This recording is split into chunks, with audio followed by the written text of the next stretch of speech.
Hey, silent platform. A stranger who shouldn't be there. Welcome to Crimson Whisper. I am your host, Bramwell. Tell me in the comments where you're tuning in. I love seeing this community grow. Now let's unravel the mystery. It was in the early weeks of November, when a damp fog clung to the streets of London, that Holmes and I were summoned to one of the most singular cases ever to cross the threshold of Baker Street. I had thought that I had by then witnessed every variety of human mischief and folly, yet this affair began with such an air of quiet peculiarity that even Holmes himself, seasoned though he was in the abnormalities of crime, confessed to a momentary puzzle. The matter was brought to our attention by Inspector Lestrade of Scotland Yard, who arrived at our rooms one morning in considerable agitation. He brushed the clinging mist from his hat and coat as he stepped into our sitting room, his sharp features flushed with urgency. "There has been an occurrence in Belgrave Square, Mr. Holmes," said he, as soon as my friend motioned him to the hearth. "A matter that has every sign of foul play, though for the life of me I cannot yet determine its method or its purpose." Holmes, who had been bent over his chemical retorts with a lens, straightened and regarded him keenly. "Pray, take a seat, Lestrade. Your voice carries the pitch of bafflement, and that alone excites my interest." The inspector wasted no time. Shortly after midnight, a carriage was found abandoned at the edge of Belgrave Square. The horse was in good condition, properly harnessed, and the lanterns of the vehicle still alight. The door stood ajar, yet there was no driver upon the box, nor passenger within. More curiously, Mr. Holmes, traces of blood were discovered upon the step, though none upon the cobblestones nearby. The animal, placid though chilled, showed no sign of distress, as though it had been halted deliberately and left so. I could not help but exclaim at the strangeness of the tale. An empty carriage, abandoned in so prominent a district at that hour? Surely the driver must have met with some accident. "That was our first supposition," said Lestrade. "But no. Driver has presented himself, nor has any resident of the square reported cries or disturbances. And here lies the oddest feature of all. There is no record of such a carriage having set out from any stable in the neighborhood, nor is it recognized by the local cabman. In short, it appears as if the thing had materialized out of the fog itself." Holmes' eyes glittered with a sudden light. He tapped his long fingers together, and his lips curved in the faintest smile. "An apparition on wheels, eh, Lestrade? No, no. Depend upon it. There is a human design beneath this seeming phantasm. A carriage does not forget itself, nor do men vanish into smoke without reason." Here Holmes rose and paced the carpet with quick, restless strides. "Blood upon the step, yet none upon the street. A beast of burden left calm and unflustered, and a vehicle whose very origin is a blank ledger. Yes, indeed, the elements promise us an inquiry of rare distinction." He halted abruptly and turned to the inspector. "Tell me, Lestrade, where is this mysterious conveyance at present?" "It has been conveyed to a yard depot for examination. But I have left the scene itself undisturbed, at least as much as the curious crowd would permit. I thought it best to fetch you before conjectures and footprints were altogether trampled out of existence." Holmes seized his overcoat and hat with alacrity. "Then, Watson, we shall accompany our good inspector at once. There is nothing so invigorating as a puzzle, which refuses to declare even its barest shape. The game, I perceive, is afoot, though this time it arrives by carriage." Lestrade's cab conveyed us swiftly through the heavy-laden fog, which clung like a damp veil, to the gas lamps and rendered every figure upon the pavement an indistinct phantom. Holmes sat in silence, his sharp profile silhouetted against the window, while I noted the peculiar brightness in his eyes that ever betokened the quick play of his mental machinery. He drummed his fingers upon his knee, and more than once his lips shaped the beginnings of a remark, only for him to abandon it mid-breath, as though unwilling to release a thought before it was ripe. For my own part, I confess that I was greatly stirred. An abandoned carriage in so prominent a quarter, bearing traces of blood, and yet with no owner or origin.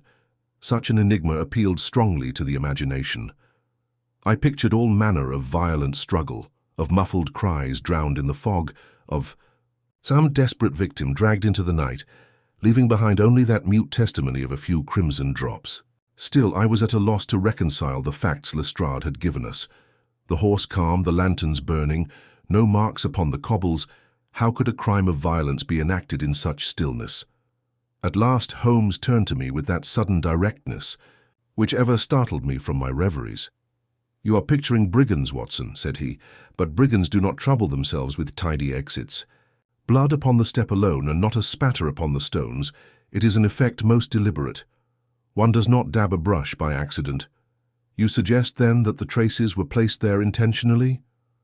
"I suggest nothing until I see them, but I may at least remark upon the absence of evidence where evidence ought to abound. That is, to my mind, the loudest of silences." Our vehicle halted before Belgrave Square, where the fog hung heavy amongst the iron railings and stately houses. Though it was well past the hour of commotion, a few curious onlookers lingered, whispering in clusters and peering toward the corner where the incident had occurred. A constable stood vigilant, his lantern casting a dull circle of light upon the pavement. Holmes leapt down and with scarcely a word pressed forward to the spot. Lestrade and I followed, the inspector directing us to a patch of cobblestones at the northern end of the square. The place itself was singularly ordinary, a wide stretch of roadway before the gates of an empty townhouse, the fog drifting low along the stones. Yet even in the dull light, I could see the reddish smear upon the carriage step where Lestrade's men had marked the discovery. The vehicle itself had been removed, but the shape of its wheels had left faint imprints upon the damp ground. Holmes fell instantly to his work. He circled the area twice, bent almost double, his eyes mere inches from the cobbles. He paused where the horse had been tethered and traced the faint ring left by its stamping hooves. Then he strode to the railings and examined their iron surface, running his long fingers lightly across the bars. Not a word escaped him during these proceedings, though his brows knitted and unknitted as the observations accumulated in his mind. Lestrade, impatient of silence, spoke at length. "Well, Mr. Holmes, what do you make of it? I'll be frank with you. The Yard believes we are dealing with a runaway cab and a frightened driver. Perhaps he was attacked, perhaps not. But I cannot reconcile the absence of any struggle upon the pavement." Holmes straightened at this, and a faint smile crossed his lips. "You have answered your own difficulty, Inspector. No struggle occurred upon the pavement. It is precisely that which must interest us." He moved swiftly toward the faint tracks left by the wheels. With a gesture, he beckoned me to kneel beside him. "Observe, Watson. Do you perceive aught unusual?" I peered at the imprints. "The wheels have cut shallow grooves into the damp, but they seem of ordinary breadth and spacing. I should say the vehicle was of no uncommon make." Holmes shook his head. "Not uncommon, yet not common either. The distance between the hind wheels betrays a narrower construction than the typical cab, and the iron rim is more delicate. No hired driver would employ so dainty a conveyance in the streets of London. It was, I fancy, a private carriage of the sort maintained by families of means." "Then surely it can be traced," cried Lestrade. "A private carriage is not so readily lost." "Quite so," Holmes replied. "Yet you will observe, too, the peculiarity of its halt. The wheels here show no scuff of abrupt stoppage. They rolled smoothly to rest. The horse did not rear or swerve. It was drawn up with the composure of one who had every intention of dismounting." "And dismounted they did," I said eagerly, pointing to a faint smudge upon the edge of the curbstone. "Precisely, my dear fellow. You see the outline of a boot, though blurred. It is the print of a man of moderate stature, with a firm step. Now note the absence of any second print beside it. Whoever alighted did so alone, and the blood upon the step is the solitary trace of what followed." Lestrade gave a short, sceptical laugh. "And what do you make of that blood, Mr. Holmes? For all we know, the fellow cut his finger upon the door latch." "Then he must have cut it with deliberation," said Holmes quietly. He rose to his full height and cast a long look about the square. His eyes swept the windows, the gas lamps, the mist-laden street, and at length rested upon the railings once more. "There is more to be found," he murmured. "We must widen the circle. Watson, kindly bring your keen eyes to bear upon the ground near that lamp-post. I should not wonder if our absent driver left behind a trace of his passage. Men vanish from carriages, Lestrade, but their boots are less discreet. I obeyed, crouching low in the damp fog, and indeed my gaze was rewarded by a faint succession of marks leading away from the curb and vanishing into the gloom. They were slight, as though made by a man who trod carefully, but they led with steady direction toward a narrow side street branching from the square. "Ha!" Holmes exclaimed, his eyes glinting as he saw me stoop. "The phantom does not fly, he walks. And where a man walks, a man may be followed." Lestrade shifted uneasily. "You mean to pursue him through those alleys? At this hour the trail will be cold." "Cold, perhaps, to eyes less accustomed," Holmes returned lightly. "But let us see what warmth remains. Come, gentlemen, the carriage may have been forgotten, but its occupant has left a memory upon these stones." With that, he set off into the fog, his figure tall and purposeful, the inspector and I close at his heels. The footprints, faint though they were, guided us into the narrow lane that branched from the square. The fog hung more densely here, muffling the sound of our steps and swallowing the glow of the single gas lamp that sputtered above. Holmes moved with an eagerness that belied the hour, pausing every few yards to crouch low, his keen eyes tracing marks invisible to me until his long, thin finger pointed them out with quiet certainty. "You perceive, Watson," he murmured as we advanced, "that our quarry walked with precision. His steps fall evenly, neither hurried nor faltering. This was no fugitive fleeing in panic, but a man with a destination fixed clearly in mind." I glanced at Lestrade, who shook his head incredulously. "For all I can see, Holmes, we might as well be following the ghost of a shadow. These stones show me nothing." "Just so," replied Holmes without turning. "It is ever the bane of the yard that it looks for glaring signboards, whereas crime, like virtue, often cloaks itself in modest detail. Yet modest detail is precisely the language in which men unconsciously confess." We pressed further into the lane. It led between two tall rows of shuttered houses, their windows dark, their doors fastened against the night. A cat darted from a doorway and vanished into the fog, the sole witness to our pursuit. Presently the tracks turned abruptly toward a wooden gate set between two brick walls. Holmes examined the latch with his lens, and I saw him smile faintly. Fresh scratches. "Watson, the gate was opened within the last few hours. Our man entered here. He pushed it open, and we passed into a small, neglected yard, choked with damp weeds and littered with broken crates. The air was heavy with the scent of coal dust and mildew. Holmes stooped and with a swift gesture collected a small object from the ground. He held it to the light of Lestrade's lantern, revealing a scrap of dark cloth no larger than a postage stamp, frayed at one edge as if torn in haste. "You note the weave? Fine quality worsted, cut from a sleeve, I would wager. It is consistent with a gentleman's attire. Yet consider the contrast. Our driver was absent, and the carriage bore signs of being privately owned. Why then does a man in such apparel abandon both vehicle and horse, only to steal into this desolate yard? Perhaps he was set upon here," I suggested. Holmes tucked the fragment carefully into his pocketbook. "Perhaps. But if so, where is the evidence of a struggle? No overturned earth, no scattered belongings, no second print overlaying his own. No, Watson. This man was master of his steps. He meant to come here." We passed across the yard toward a rear door that gave upon the back of one of the shuttered houses. It was locked, but Holmes, with a touch upon the panel and a keen sniff, announced, "Disused, long disused.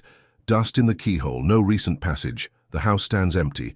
Yet see, there upon the sill, what do you observe?" I leaned close, and descried a faint streak, dark against the pale stone. My heart gave a quick leap. "Blood!" I cried. "Exactly," said Holmes softly. "A mere smear, yet eloquent. Our man paused here and pressed his hand, wounded perhaps against the sill. The step blood upon the carriage was no accident, Watson. It is part of the same tale. This is no runaway cabman. It is a drama written by deliberate hands." Lestrade muttered an oath, his skepticism visibly shaken. "But where is the fellow? Now if he bled here, he cannot have vanished into the air." Holmes raised his finger. "Vanished? No, withdrawn, yes. The yard affords a second exit." He pointed toward a narrow passage leading out to the opposite street. "Come, The trail must not grow colder. We pressed on, emerging into a dim thoroughfare where the fog thinned enough for the faint outline of lamplight to reach us. The Tui. Marks here were harder to follow, but Holmes, with that extraordinary instinct trained by long practice, guided us from patch to patch, reading the faint disturbances of mud and grit with an assurance that confounded both Lestrade and myself. At 8 cas. Length. The trail ended at a set of wheel ruts in the soft verge of the roadway. Holmes bent low, then rose with an air of satisfaction. He entered another carriage here. Note the fresher imprint, sharper at the edges, as though cut but an hour ago. Our quarry was collected, no doubt by Confederates, and driven hence. The forgotten carriage of Belgrave Square was a decoy, abandoned to divert suspicion. But the play is larger than that. The actors have not yet shown their faces. I was struck by the gravity in his tone. You believe, then, that this was not a chance occurrence, but part of some wider scheme? Holmes's lips curved in that familiar thin smile. Watson, when men take such pains to vanish, it is never for trifles. A common rogue slips away without fanfare. But here we have a carriage left as bait, a man of means discarding his cloak upon a weed-choked yard, and a second vehicle waiting in the fog. Depend upon it, the affair touches upon matters weightier than burglary or street brawls. Lestrade looked vexed. Well, Mr. Holmes, you have drawn a pretty picture, but I fail to see what we are left with, save a torn cloth, a smear of blood, and a vanished gentleman. I can hardly bring that before the magistrates. Patience, Inspector. The picture is but half sketched. We have yet to hear who claims a missing carriage or a missing man. I should not be surprised if by morning some distressed household comes knocking at your door. When that occurs, send word to Baker Street without delay. The thread we follow may appear slender, but it shall lead us to the heart of the tapestry. And with that, Holmes turned upon his heel, his eyes still glinting with that cold fire of anticipation. Come, Watson. The night grows chill, and we must marshal our facts before fatigue clouds them. This case promises intricacies enough to warm even a November dawn. As we retraced our steps through the fog-choked streets, I could not but marvel at the strange prologue that had unfolded before us. A carriage forgotten in the square, a solitary trail of steps leading into darkness, a smear of blood upon an empty house. These were the fragments from which Holmes, with unerring instinct, promised to build his edifice of truth. For my part, I confess, I could see nothing but shadows and silence. Yet I had learned long since to trust where I could not follow, for my friend's genius lay in perceiving that which escaped all other eyes. When at last we returned to Baker Street, and I saw Holmes seated once more before the fire, his fingers steepled, his gaze fixed upon some invisible pattern in the flames, I knew with certainty that the mystery of the forgotten carriage had only just begun. The following morning broke grey and listless, the fog of the previous night lingering still over London, though thinner and tinged with a pale, reluctant sunlight. I found Holmes at the breakfast table, though his coffee lay untouched and his gaze fixed upon the morning paper.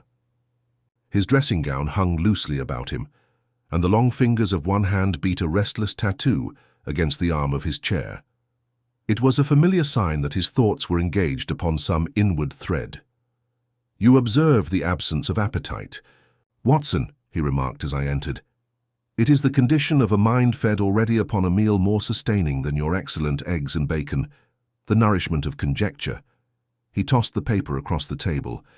"Note the third column. Belgrave Square does not lie quiet in its mysteries for long."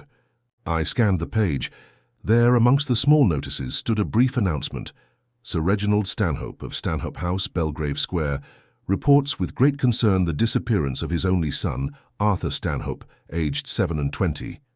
The young gentleman was last seen departing his father's residence late last night. Any information as to his whereabouts will be gratefully received. Good heavens, I exclaimed. Holmes, you cannot mean— Precisely, he cut in, his eyes flashing. The forgotten carriage was no phantom, but the stage of Mr. Arthur Stanhope's disappearance. The coincidence is too pointed. You will see, Watson, that the blood upon the carriage step acquires fresh eloquence when married with this announcement. Before I could frame a reply, Mrs. Hudson entered to announce that a gentleman was below. most urgent in his request to speak with Mr. Holmes. A moment later, the door swung open, and a tall, austere man of advanced years stepped within. His figure was erect despite his age, his hair white as snow and his eyes blazing with suppressed anxiety. I knew at once that this must be Sir Reginald Stanhope himself. "Mr. Holmes," he began without preamble, "I have come to you because the Yard has no answers, and my household is in despair. My son is gone, and all London may talk of it before the day is out. You must find him. Whatever fee you name, it is yours. Only restore him to me. Restore him to me." Holmes rose, bowed with his customary courtesy, and motioned our visitor to a chair. "Compose yourself, Sir Reginald. The matter is grave, yes, but not hopeless. Pray, permit me a few questions. You say your son departed late last night?" "Shortly. Before midnight. He told me he had business of urgency, though he declined to say more. He left the house in his own carriage, a dark brougham of compact make, drawn by a bay mare. The coachman, Jackson, accompanied him." Holmes's eyes narrowed slightly. "And Jackson? Where is he now?" "Gone. Vanished as completely as my son. His lodging is empty, his bed unslept in. My servants believe he has absconded, but I cannot reconcile myself to such a thought. He has served our family faithfully for years." Holmes steepled his fingers. "Your son, had he enemies, debts, entanglements of which you are aware?"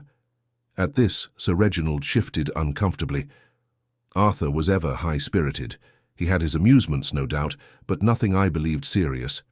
Lately, however, he hesitated, his stern face softening.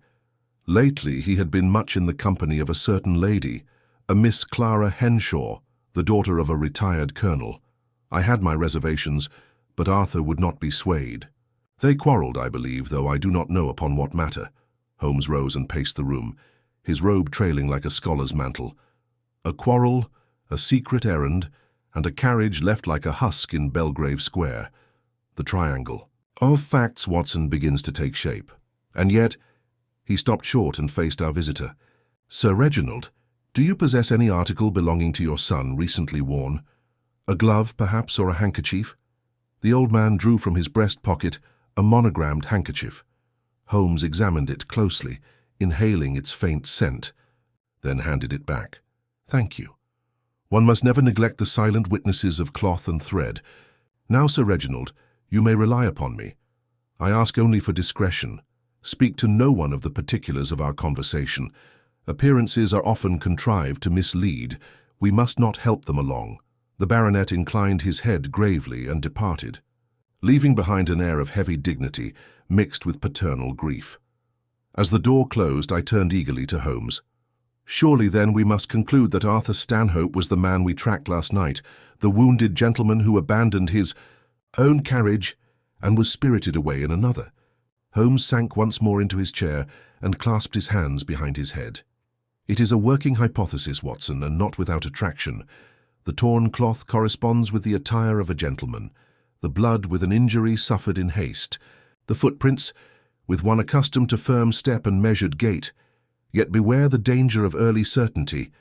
The facts may yet possess another reading. And the coachman? Ah, Jackson. There lies a point of interest. If guilty, why leave? The horse and carriage to be found within an hour.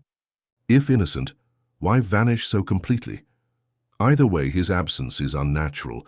We must discover what link unites the coachman, the son, and the carriage that was so ostentatiously forgotten. At that moment, the bell below rang sharply, and Mrs. Hudson's step heralded another visitor. This time it was Inspector Lestrade, his features animated with news. "Holmes," he said, striding in, "the Yard is in a stir. That carriage of Belgrave Square, our men have traced its make. It belongs to none other than Sir Reginald Stanhope himself," I gasped. "Then it is certain." Holmes's expression did not alter, though a flicker of triumph shone in his eyes. "Certain, Watson? Not so fast. We are confirmed in the identity of the vehicle, yes, but the motives behind its abandonment remain veiled. Inspector, you bring us not a conclusion, but an opening. The real question is, who desired it to be forgotten, and why?" Lestrade frowned. "Well, we shall soon find out. The servants at Stanhope House insist the coachman was loyal, but I am not so sure. Mark my words, Holmes, Jackson will prove the villain of the piece. Holmes smiled faintly. Then let us test your theory, Inspector, by facts rather than wishes. Jackson's ghost cannot elude us long. He has left more behind him than silence. I propose we begin at once with a visit to Miss Clara Henshaw, for if young Arthur quarrelled with her before this strange vanishing, she may hold the thread that unravels the knot. And with that, Holmes sprang up, his eyes alight, the whole man transformed from languor to keen vitality. I knew the chase was entered in earnest, and that the truth of the forgotten carriage lay waiting behind the next turn of London's fog-wrapped streets. That very afternoon, we set out for the residence of Colonel Henshaw, which stood in a quieter quarter not far from Hyde Park. The colonel, long retired from service, was known to Holmes by reputation as a gentleman of rigid discipline and somewhat fiery temper. His daughter Clara, however, had in recent months been the subject of whisperings in society, not for scandal but for her beauty and her determined spirit. If Arthur Stanhope had chosen to bind his fortunes to her, it was small wonder his father had received the prospect with disquiet. As we drew near the modest but respectable house, Holmes slowed his pace and regarded the windows with his customary scrutiny. Observe, Watson. Curtains of good quality but not newly purchased. The brass of the knocker polished with diligence, though the paint upon the door is weathered. It is a household of pride maintained upon narrow means. Pride is an excellent cloak, but it sometimes hides the thorn of necessity beneath. Thy maid who admitted us was hesitant until Holmes presented his card. We were shown into a sitting room, where Miss Clara Henshaw soon appeared. I confess I was struck by her presence, a tall young woman with dark hair coiled neatly and eyes that glimmered with equal parts intelligence and defiance. There was a tension in her movements, as though she had steeled herself for confrontation. "Mr. Holmes," she said with only the slightest inclination of her head, "you come, I suppose, on behalf of Sir Reginald. If it is to lecture me on my acquaintance with Arthur, I assure you the effort is wasted." Holmes bowed with courteous gravity. "I come neither as arbiter of your relations, Miss Henshaw, nor as moralist. I come to learn what you may know of Mr. Arthur Stanhope's movements last evening. He has not returned to his home." At this she paled slightly, though her composure did not falter. "Not returned? Then you are right to come. I feared as much. Arthur visited me yesterday at dusk. He was agitated, restless. We quarrelled, yes, but no matter of the heart, I assure you. He spoke of obligations pressing upon him, matters he would not share even with me. When I pressed him, he grew angry and left, saying he must meet someone that very night. That was the last I saw of him." Holmes regarded her with that penetrating gaze which seemed to pierce veils of silence. "You quarrelled, you say, but not upon the subject of marriage?" Her eyes flashed. "Marriage, no, Mr. Holmes. Whatever tales Sir Reginald may have spun, Arthur and I had no formal understanding. I cared for him, yes, but he had secrets that built a wall between us. He would vanish for days, return haggard, and refuse all explanation. I warned him that such conduct would destroy him. Perhaps it has." Lestrade, who had accompanied us, leaned forward eagerly. "And you cannot tell us with whom he went to?" "Meet? No, Inspector, he would not say. Only that it was a matter of utmost urgency. He pressed my hand, begged me not to follow, and was gone." Holmes folded his arms, his eyes narrowing. "Did he bear any wound when last you saw him? Any sign of distress in body?" "None that I perceived." Holmes inclined his head. "Thank you, Miss Henshaw. You have been frank, and frankness is the first ally of truth. One last question, if you permit. Did he speak the name of Jackson, his coachman?" She shook her head. "No, I know Jackson only as his servant, nothing more." Holmes rose, and we soon withdrew, leaving her in visible turmoil. As we walked back along the pavement, Lestrade gave a snort of satisfaction. "There you have it, Holmes. A quarrel with the young lady, secret meetings, unexplained absences. What clearer evidence of reckless living? The fellow has brought this upon himself." Holmes's thin smile appeared. "So says the inspector, but to my mind the facts wear another face. Observe, Watson. She admits no knowledge of his destination, yet confesses that he departed in agitation. That suggests Not mere pleasure, but pressure. And these absences she describes, days unaccounted for, what do they speak of? Surely not a dalliance, for she would have discerned it. No, Watson, they speak of obligations concealed, a chain he could not shake off. Debt, I suggested. Possibly. Or worse, duty. Men may be chained as tightly by honor as by vice. But mark you this, she feared for him. Her manner was too earnest to be feigned. I acquit her of deception, though I do not yet acquit her of ignorance. Her of ignorance. Lestrade sniffed. All very pretty, Holmes, but what have we gained? A lover's quarrel and a vanished gentleman. Gained, Inspector. We have gained a glimpse of the shadow that trailed Arthur Stanhope. If he carried secrets too perilous, for a lady's ear they were secrets worth following into the night. The question now is, what manner of secret compels a man to vanish from his own carriage and leave a trace of blood behind? As he spoke, we turned a corner and nearly collided with a boy in a ragged cap, who darted up to us breathless. "Mr. Holmes, sir," he panted. "From Sir Reginald. Message says, come at once. There's news, urgent news." Holmes seized the scrap of paper thrust into his hand. With a single glance, his features hardened into that mask of intense concentration I knew so well. He crushed the note in his palm and turned to us. "Come, Watson. Come, Lestrade. The game moves apace. Sir Reginald summons us, and by the tenor of his words the matter touches upon the very heart of the mystery. And with that we hastened through the gathering dusk, my heart beating with anticipation. For though Holmes spoke little, I could see in the gleam of his eyes that the mystery of the forgotten carriage was about to disclose its next, and perhaps most perilous, secret. We found Sir Reginald pacing the length of his library like a caged lion, his face haggard and his eyes bloodshot from lack of sleep. Upon our entrance he strode forward, thrusting a crumpled sheet of paper into Holmes's hand. His fingers trembled so violently that I feared the old man might collapse. "Read."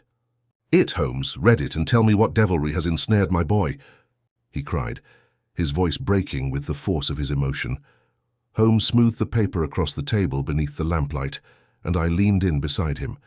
The message was scrawled in a hurried, almost brutal hand. "If you value the safety of Arthur Stanhope, keep your tongue still and your men away. The carriage was but the beginning. The debt must be honored, or his life will be the forfeit." There was no signature, no indication of its author, only the faint smudge of ink and a faint water stain in one corner. Lestrade uttered a low whistle. "There you have it, a threat and a ransom as clear as day. Now we know he's been abducted. We'll have every constable in London scouring the streets before morning." Holmes raised a finger, silencing him. "Not so fast, Inspector. The phrasing is curious. The debt must be honored. A man abducted for ransom is ordinarily valued in pounds and guineas. Here, no sum is named. The debt, therefore, is of another nature, one personal, binding, and known to both Arthur and his captors." Sir Reginald groaned and sank heavily into a chair, burying his face in his hands. "I warned him, by heaven I warned him not to meddle, but the boy was headstrong like his mother. He would not listen, and now, God help me, now it has come to this." Holmes' eyes narrowed. He stepped close, his voice calm but relentless. "Sir Reginald, you speak as one who knows more than he has yet revealed. What is this debt? Speak plainly, for your son's life hangs in the balance." The old man's shoulders stiffened, and he looked up at Holmes with the pride of a man accustomed to command. Yet beneath that pride was fear, gnawing and inescapable. "There are matters," he said slowly, "that should have been buried with the last campaign. But perhaps it is too late to bury them. 20 years ago, during service in the Punjab, there was an incident, a sum of treasure seized in the tumult of rebellion. Officially, it never existed. Unofficially, it passed through my hands. I swore it was accounted for, but there were whispers, rumors. Men I thought friends accused me of keeping back what was not mine. Lies, all lies, yet such stains never fade entirely. Arthur must have stumbled upon some trace of it. Holmes's gaze grew keener. And if he did, then others would know he held knowledge too dangerous to leave unguarded.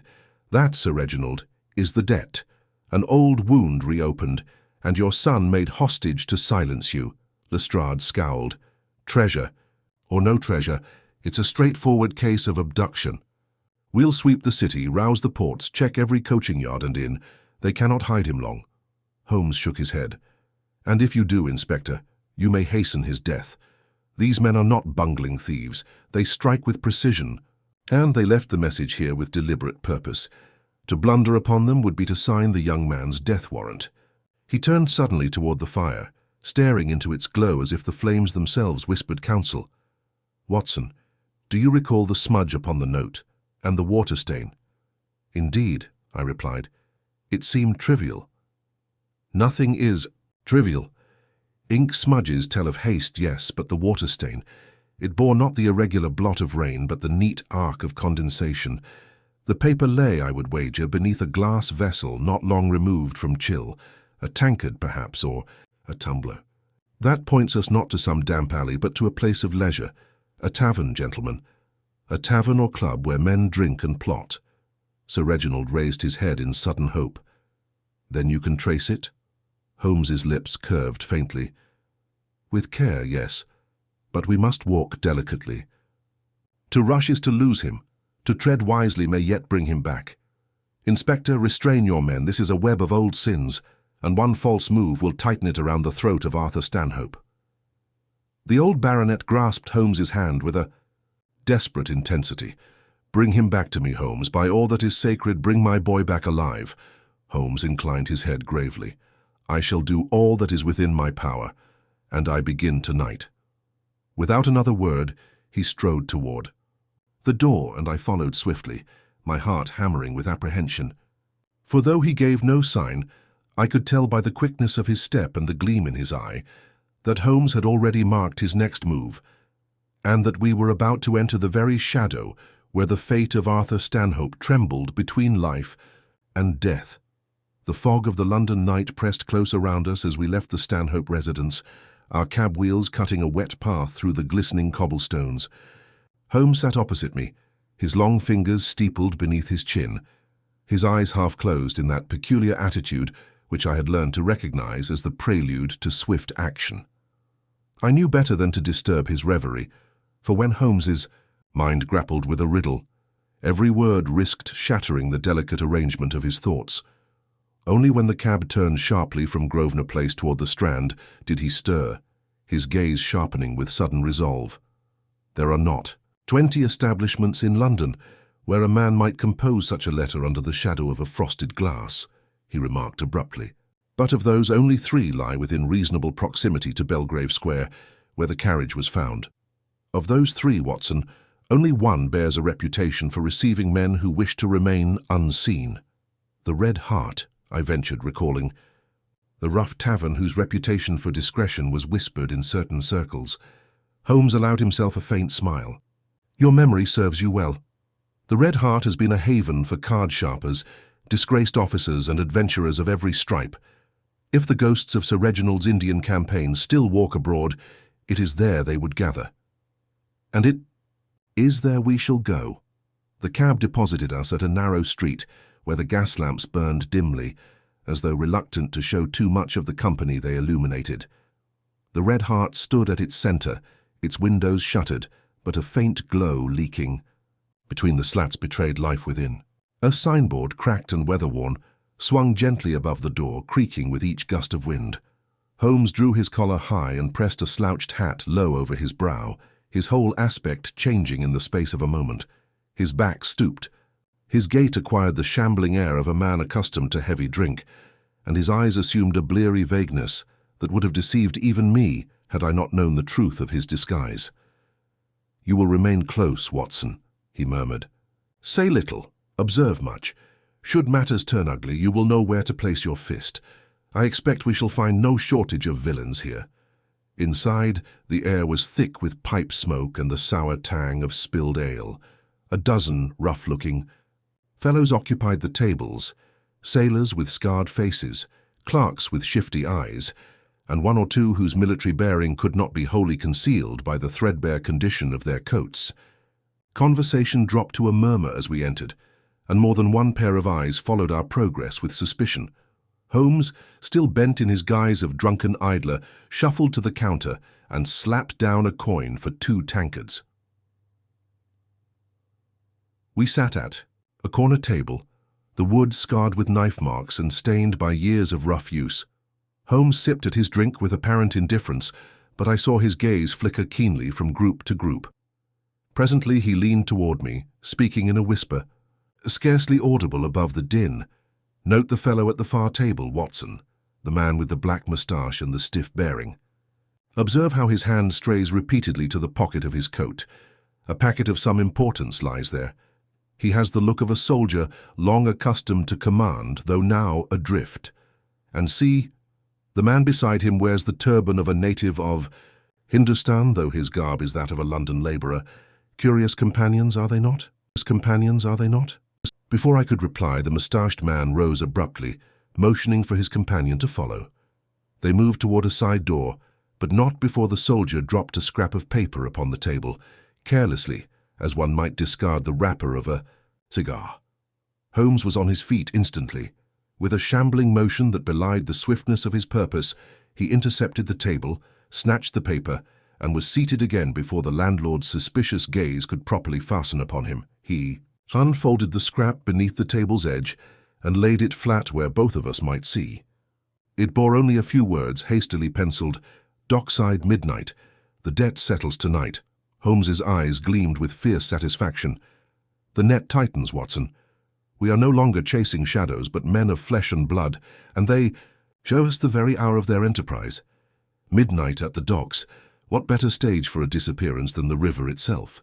He rose suddenly, tossing a coin upon the table. "Come, we must not be seen lingering. To the river, Watson. Our quarry will not escape us now." As we emerged once more into the cold, wet night, I felt the weight of the case pressing heavily upon us. Somewhere in the darkness, Arthur Stanhope waited, bound to the fate of a mystery born 2 decades before, when empire and ambition had left scars not yet healed. And as Holmes hailed a cab with his usual imperious gesture, I could not shake the feeling that we were about to enter the most perilous chapter of the adventure yet. The river lay before us like a vast sheet of ink, the fog drifting low across its surface so that the lamps along the quay burned dimly through a gauze of grey. Our cab deposited us at a discreet corner of Wapping, where warehouses loomed like dark sentinels, and the air carried the mingled scent of tar, salt, and fish. Holmes led the way without hesitation, his movements swift yet soundless, for he seemed already to know the exact point at which the conspirators would appear. "Notice, Watson," he murmured, drawing me into the shadow of a stacked crate. "How the tide runs swift tonight. A body weighted and consigned to such waters would vanish within moments, borne far down river before the faintest alarm could be raised. These men have chosen their theatre wisely." The hour was near midnight. The quay was deserted, save for the faint creak of timbers and the occasional splash of water against the pilings. Holmes, crouched beside me, seemed a figure carved from stone, his gaze fixed upon a warehouse door some 20 yards distant. At last, with a faint squeal of hinges, the door swung inward, and 2 figures emerged, the soldierly man with the black moustache and his Eastern companion. Their forms loomed through the fog as they conferred in low, urgent tones. They were soon joined by a third, a tall, gaunt figure whose cloak billowed in the damp wind. He carried something slung over his shoulder, long and heavy, wrapped in a coarse tarpaulin. At the sight, my heart clenched. "Holmes," I whispered hoarsely. "Could that be—" His hand gripped my arm, steady and commanding. "Patience, Watson. The truth will out in its own time." The men lowered their burden to the cobblestones and began unwrapping it. I strained my eyes in the gloom, but Holmes, producing his lens, as calmly as if he sat in Baker Street by the fire, examined their movements with hawk-like precision. At last the wrapping fell away, and I glimpsed not a human form, but a wooden chest, iron-banded and locked.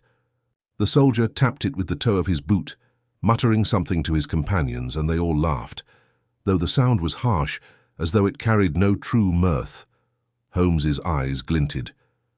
"The treasure of which Sir Reginald spoke, Watson, or some remnant of it, brought here at last to bargain for the son's life.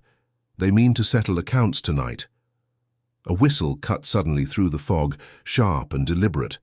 Another figure approached from the river's edge, broad-shouldered, in the garb of a boatman. He carried a lantern shaded so that its glow fell only upon the ground at his feet. With brisk efficiency, the conspirators heaved the chest onto his waiting skiff, tethered just below the quay. The gaunt man gave a signal, and the boatman nodded, as though this exchange had been rehearsed. But then, another movement caught my eye. From the shadows of the warehouse came a muffled sound, like the clatter of a chain. I turned just in time to see two more men drag forth a figure bound at wrists and ankles, a gag across his mouth. Though his features were half hidden by the fog, the upright posture and youthful struggle left no doubt.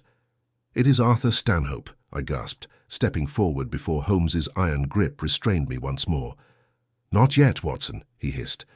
"We must strike only when the snare is sure." The bound youth was hauled toward the skiff, his captors forcing him to his knees beside the chest. The soldier spoke harshly, his hand pointing toward the river as though to emphasize the fate awaiting him should his father falter. The boy fought to cry out, but his gag stifled the sound. Holmes's posture shifted, his hand sliding beneath his coat. I knew that gesture well. He carried no weapon save a small revolver for emergencies, but more often than not it was his mind that proved deadlier than any firearm. Tonight, however, I sensed the peril demanded both. He whispered low and fierce, "Another 5 seconds, Watson. When I move, you strike the fellow to the boy's right. Leave the moustached officer to me. We must part them from their prize before the boat casts off." The conspirators bent to lift their prisoner aboard, and in that instant Holmes sprang from the shadows with a cry that cut through the fog like the crack of a whip. "Stand where you are! Scotland Yard!" The effect was electric. The men froze, their heads snapping up in alarm. I lunged forward as instructed, striking the nearest brute with the butt of my revolver. He crumpled with a groan. Holmes closed upon the moustached officer like a hawk upon a rabbit, grappling with a precision born of long practice.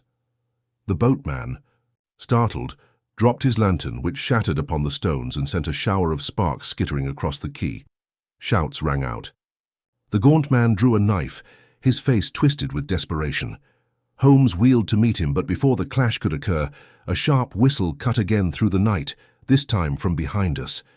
To my astonishment, Lestrade and half a dozen constables surged from the fog, their truncheons raised. In a matter of moments, the melee became a confusion of cries, blows, and the clatter of boots upon stone. Yet in that confusion, the gaunt man broke free, leaping toward the skiff. He cut its rope with a single slash and pushed it violently from the quay. With the chest aboard, it drifted swiftly into the current, vanishing into the night like a ghost upon the water. Holmes, panting from the struggle, seized Arthur Stanhope and tore the gag from his mouth. The boy gasped for air, his eyes wide with terror. "My father! Tell my father they mean to—" But his words were drowned in the roar of the river and the pursuit of the fleeing boat. Holmes's expression was grim as he tightened his grip on the lad's shoulder. "We have saved the son, Watson, but the truth and the treasure slips from us into the Thames, and with them, the shadow of this debt grows darker still." The struggle upon the quay had left the air heavy with smoke, salt, and the sharp tang of sweat. The constables dragged the captured men into a huddle, their hands bound and their curses muffled against the night. Arthur Stanhope clung to Holmes's arm, still trembling from his ordeal, while Lestrade puffed like a man who had run a race twice the length of his strength. The broken lantern sputtered its last beside us, its dying, flame casting a sickly glow upon the wet stones.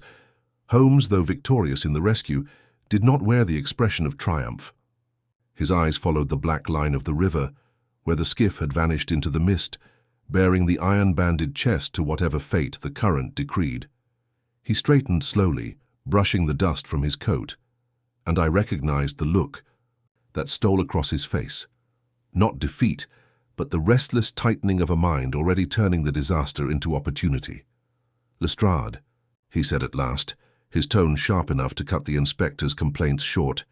"These men must be conveyed at once to the yard. Keep them separate and under constant watch. They are pawns, but pawns may betray the king if pressed with sufficient skill. See that no message, no whisper, no stray glance passes between them." The inspector bristled at the imperious command. But the events of the last half hour had taught him once again the wisdom of obedience. With a brusque nod, he marshalled his men, who began hauling the prisoners away. Holmes waited until the clatter of boots receded before turning back to Arthur. "Young man," he said with a gentleness rare upon his lips, "your courage tonight has not gone unnoticed. But courage alone will not save you. There are truths you know or suspect that place you in greater danger than the ropes and gags of these fellows. If you would aid in ending this shadow upon your house, you must speak with candor. What have you uncovered of your father's past?" Arthur, still pale, drew a shuddering breath. I had stumbled upon papers hidden in my father's study. They spoke of an expedition during the mutiny, a convoy intercepted, and a division of spoils. My father's name was written there beside others, men he once called comrades. Meant no harm. I only wished to confront him to ask if it were true. But someone must have learned of my discovery, for scarcely a day later I was followed, seized, and kept bound in that warehouse. His voice faltered, but Holmes pressed him firmly. "And the names? Do you recall them?" "Yes. There was Colonel Rathbone, Captain Willoughby, and—" He hesitated. "And Major Fenwick. All dead, save one.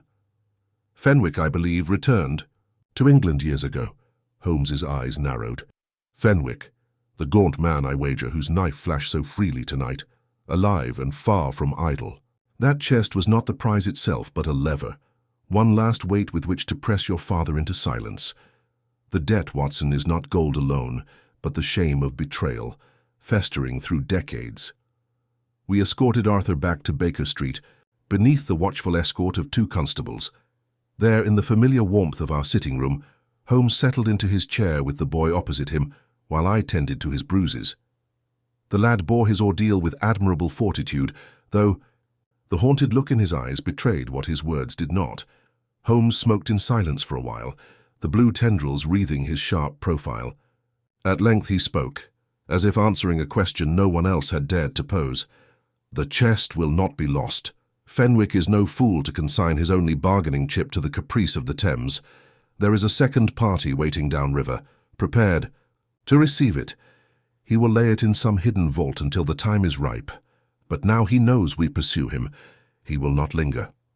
Arthur leaned forward, his voice low and urgent. "Then he means to return again to strike at my father?" "Most assuredly," Holmes replied. "Fenwick has played too deep a game to turn back. He has already risked exposure, and the Yard has captured his accomplices. His only path now is boldness. He will attempt one last stroke to silence Sir Reginald and erase the last witness to his crime. That is when we shall catch him." I could not contain my concern. "But Holmes, to use the baronet as bait, surely that is perilous beyond reason."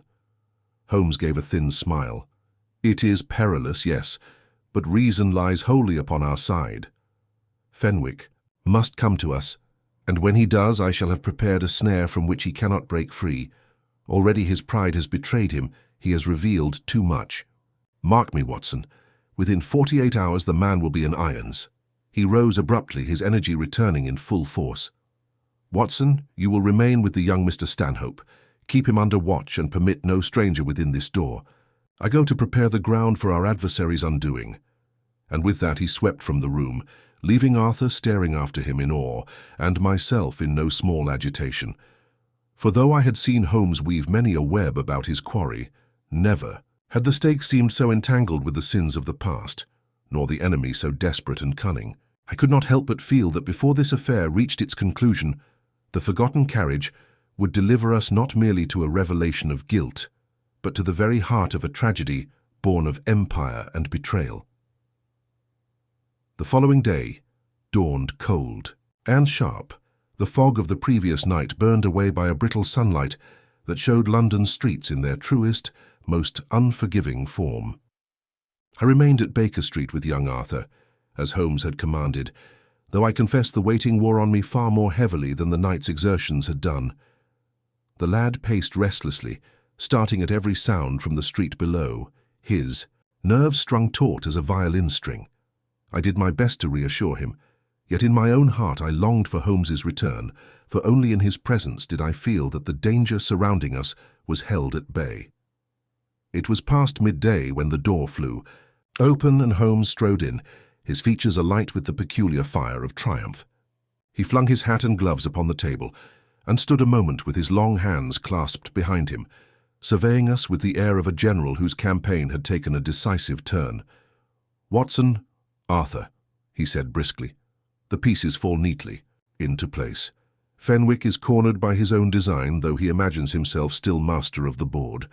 Tonight he will make his move upon Sir Reginald, and it is precisely tonight that we shall close the net." Arthur leapt forward, his voice unsteady. "Then he means to kill my father." "Not so," Holmes replied calmly. "He means to silence him. Death may serve that end, or a threat more insidious, a coerced confession perhaps that shifts the stain from Fenwick's shoulders to your father's. But Fenwick miscalculates. He believes Sir Reginald alone, unguarded, ripe for intimidation. In truth, the baronet will be under my watch, and his would-be assassin shall walk straight into the trap I have prepared." I could not forbear asking, "And what manner of trap is this, Holmes?" He gave me a sidelong glance, the ghost of a smile tugging at his lips. "The simplest kind, my dear fellow, the sort that relies less upon force than upon theatre. A stage, an audience, and a curtain lifted at the precise instant. Tonight, at Stanhope House, you shall see." When we arrived at Belgrave Square, that evening, the household was already in a state of nervous anticipation. Sir Reginald, though outwardly composed, betrayed his anxiety in the tremor of his hands and the quickness with which he turned at every sound. Holmes greeted him with grave courtesy, then busied himself with arrangements that seemed at first entirely mundane: the placing of chairs, the adjustment of curtains, the shifting of a tall screen nearer the hearth. Yet I, who had watched him conjure order out of chaos many times, recognized in these small acts the careful laying of snares.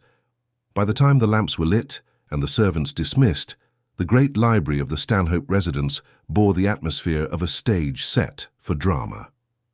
Sir Reginald sat stiffly in his armchair, Arthur nearby, while Holmes positioned himself in the shadows by the screen.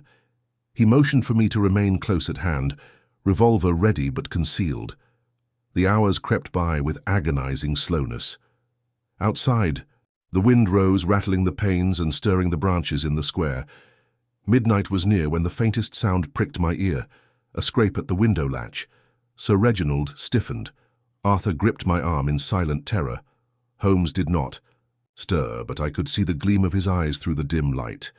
The window opened soundlessly, and a tall, gaunt figure slipped within. Cloaked and masked, he moved with the certainty of a man who knew the house well. In his hand gleamed the outline of a revolver. He crossed the carpet in silence until he stood before Sir Reginald, who stared up at him with an expression I shall never forget, a mingling of dread and weary recognition. "Fenwick," he whispered. The intruder tore away his mask, revealing the harsh, ravaged features of a man long hardened by bitterness. His eyes burned with feverish intensity. "You know why I have come," he said, his voice hoarse but steady.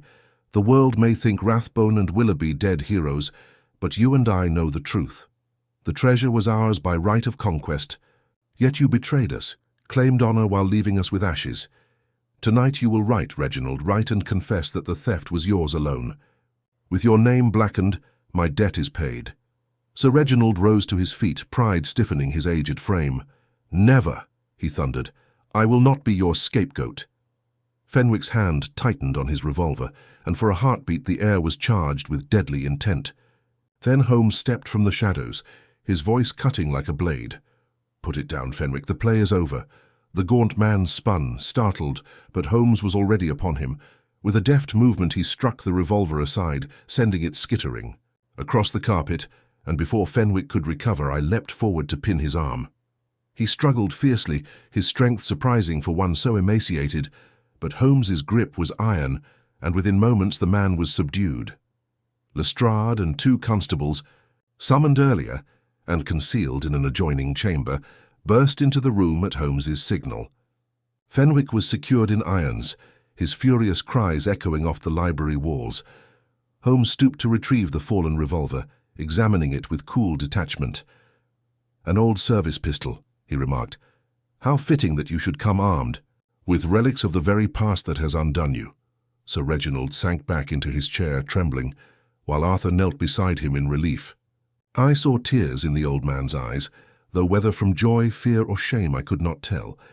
Holmes stood in the centre of the room, tall and austere, surveying the scene like a conductor who had brought his orchestra to the final chord. His gaze fixed upon Fenwick, whose struggles were at last stilled. "You see, sir," Holmes said softly, "your forgotten carriage carried not only a chest, but the weight of a crime buried 20 years. Tonight, it has carried you as well, straight into the hands of justice."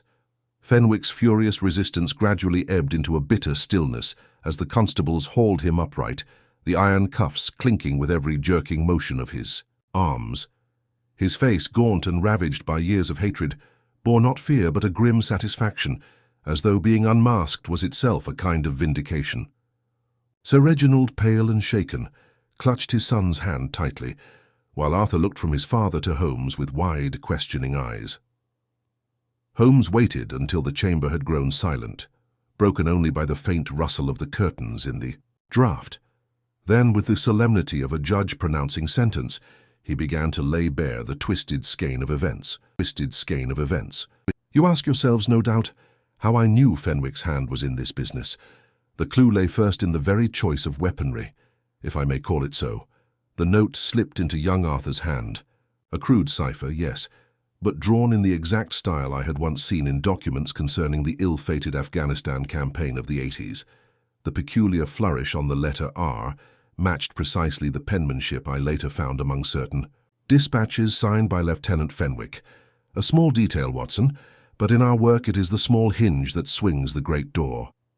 He paced slowly as he spoke, his words deliberate, each revelation falling with the weight of inevitability. Then there was the carriage. The driver swore it had stood untended for hours, its lantern unlit, its wheels stained with the dust of the Limehouse roads. Why should such a vehicle appear in Belgrave Square, far from its usual quarter, unless summoned for a purpose? When I traced its origin, I discovered the very stable once employed by a firm long defunct, yet one whose ledgers bore the name F. Fenwick among its creditors. He had preserved the means of his crime as carefully as he preserved his grievance. "Sir." Reginald uttered a groan, burying his face in his hands. "It was 20 years ago," he murmured hoarsely. "How could I have foreseen it would rise again?" Holmes' expression softened but briefly. The past, Sir Reginald, seldom remains entombed when guilt lies unacknowledged. Fenwick's bitterness was the carriage that carried him forward, relentless, until it drew him here tonight. Arthur's voice, tremulous but insistent, broke in. "But what of the chest? The one hidden by the docks? Was it truly—" Holmes inclined his head. "It was indeed a decoy, yet not entirely barren. Within I found ledgers, fragments of correspondence, scraps that tied Fenwick to the scheme, enough to prove he had tracked your father's movements, for years, waiting for the moment to strike. He intended the chest not as treasure but as bait, a lure to bring Sir Reginald into the open. Once the baronet's reputation was compromised, Fenwick would hold the power to demand silence or surrender." Lestrade, who had been listening with ill-concealed impatience, gave a short laugh. "By thunder, Holmes, you've outfoxed him neatly. I thought it a muddle of half-clues, but you've spun it as tight as a drum. I'll see this man safe to Newgate before dawn." Fenwick raised his head then, his voice low but clear. "You think this a triumph, Holmes? You think you have won? He betrayed us all. He walked away with honor while we rotted in obscurity. Let the world know. Reginald Stanhope is no hero, but a thief cloaked in medals." Holmes's eyes flashed, and for once his tone carried an uncharacteristic edge. "Your bitterness blinds you, Fenwick. Whatever Sir Reginald's errors, they do not excuse your descent into vengeance. Justice does not dwell in the shadows of Limehouse, nor in the muzzle of a pistol thrust upon an old comrade's breast. It dwells here in the clear light of reason, where your actions stand revealed." The constables dragged the prisoner toward the door, his muttered curses fading as he was led away. The house fell still once more, save for the steady crackle of the fire. Sir Reginald, at last mastering his voice, turned to Holmes with tears standing in his eyes. "You have saved not only my life, Mr. Holmes, but the last shred of my honor. How can a man repay such a debt? Holmes regarded him gravely. By facing the truth, Sir Reginald. It may be that in your youth, ambition led you astray. The price of such choices, however, is not lessened by denial. Confide in your son. Let the shadow of the past die in honesty, not concealment. That, and not my intervention, will restore what is worth preserving. Arthur pressed closer to his father, and though the old man flinched, he did not draw away. I saw in that gesture the beginning of some reconciliation, though the road before them was long. Later, as Holmes and I stepped out into the cold night air, I ventured, "You spoke sternly, Holmes. Do you believe Sir Reginald guilty of the treachery Fenwick alleged?" He lit his pipe before answering, the match illuminating his sharp features for an instant. "There are shades of guilt, Watson, and shades of truth. I believe Sir Reginald may have acted rashly in that distant campaign, perhaps even unjustly, but guilt, like smoke, disperses with time, while vengeance grows heavier the longer it is carried. Fenwick's tragedy was not what was stolen from him, but what he refused to lay down. We walked in silence for a while, the city murmuring around us. At length Holmes spoke again, softly, almost to himself. "The forgotten carriage, it is an apt symbol, is it not? A relic of the past, rolling onward though no hand guides it, bearing within it all the refuse of old crimes and old griefs. Best, I think, that it remains forgotten, for when men drag it once more into the present, it crushes them beneath its wheels." With that, he quickened his pace, his long coat sweeping behind him, and I followed in quiet thought, reflecting on how the bitter shadows of one man's heart had led to such peril, and how only Holmes's keen eye and unyielding reason had steered us from disaster. The weeks that followed saw the affair of the forgotten carriage slip quietly from the public eye, though it left indelible marks upon those most closely concerned. Fenwick's trial was swift and unremarkable, his guilt too plain, his defence too threadbare to rouse much controversy. He was consigned to penal servitude, his bitterness unquenched, though it no longer threatened to spill over upon the innocent. Sir Reginald, though spared the full glare of scandal, never fully regained the vigour of his former life. He withdrew more and more into seclusion, but in those rare glimpses I had of him afterward, I noted with quiet satisfaction that his son Arthur remained close at his side, no longer a distant figure, but a steady presence. For my own part, I could not help but reflect on Holmes' words, that guilt disperses but vengeance grows heavier with time. The forgotten carriage had rolled out of the past to haunt the living, yet in its discovery lay the possibility of laying ghosts to rest. One evening not long after the close of the case, I sat with Holmes in our familiar sitting room at Baker Street. The fire glowed cheerily, the violin lay silent across the arm of a chair, and the faint rattle of cabs in the street below punctuated the comfortable stillness. Holmes had been unusually contemplative, his gaze fixed on the curling smoke of his pipe. "You are pondering, Sir Reginald?" I ventured. He inclined his head slightly. "In part. The man's ambition cost him dearly, and yet, Watson, I suspect the world will judge him more kindly than he judges himself. Fenwick, however, there lies the true tragedy. He might have built anew as so many others did. Instead, he yoked himself to memory, and when the past came rolling behind him, he allowed it to crush him." "You sound almost sorrowful for him," I remarked. Holmes smiled faintly, though there was little mirth in it. "Sorrow, perhaps not. Pity, yes. A man who mistakes vengeance for justice is a blind man leading himself into the abyss. He walks steadily, firmly, even proudly, but he walks into darkness all the same." There was silence between us for a while, and then Holmes roused himself with a brisk gesture, casting off the mood like a cloak. He leaned back in his chair, his eyes glittering once more with their usual keenness. "But come, Watson. Enough of melancholy. London teems with enigmas, and I have it upon good authority that a certain jewel has vanished from a vault in Cheapside under circumstances most singular. Let us turn our minds from forgotten carriages to present puzzles. It would be a crime, would it not, to let our faculties rust for want of employment?" I could not repress a smile at the familiar eagerness in his tone. "You are incorrigible, Holmes. Very well. Lead on to your next adventure. I dare say the world will provide no shortage of mysteries for you to untangle." He struck a match and lit his pipe afresh, the smoke rising in graceful spirals as he fixed me with that penetrating gaze I had come to know so well. "My dear Watson," he said quietly, "the world will never cease to spin, and so long as men walk upon it, they will weave puzzles from their passions, follies, and crimes. It is our lot to unravel them. Come, we have work to do." And so the case of the forgotten carriage passed into memory, a chapter closed but not without its lessons. As ever, I was left marveling at the peculiar genius of my friend, his tireless pursuit of truth, his disdain for acclaim, and his uncanny ability to pluck meaning from the faintest trace. To the world he remained a singular figure, aloof and enigmatic, but to me he was the most human of men, possessed of both brilliance and burdens, whose company I cherished above all others. Thus ended the affair, with London's fog once more, cloaking its secrets, and Sherlock Holmes already striding toward the next mystery that awaited in its shadows.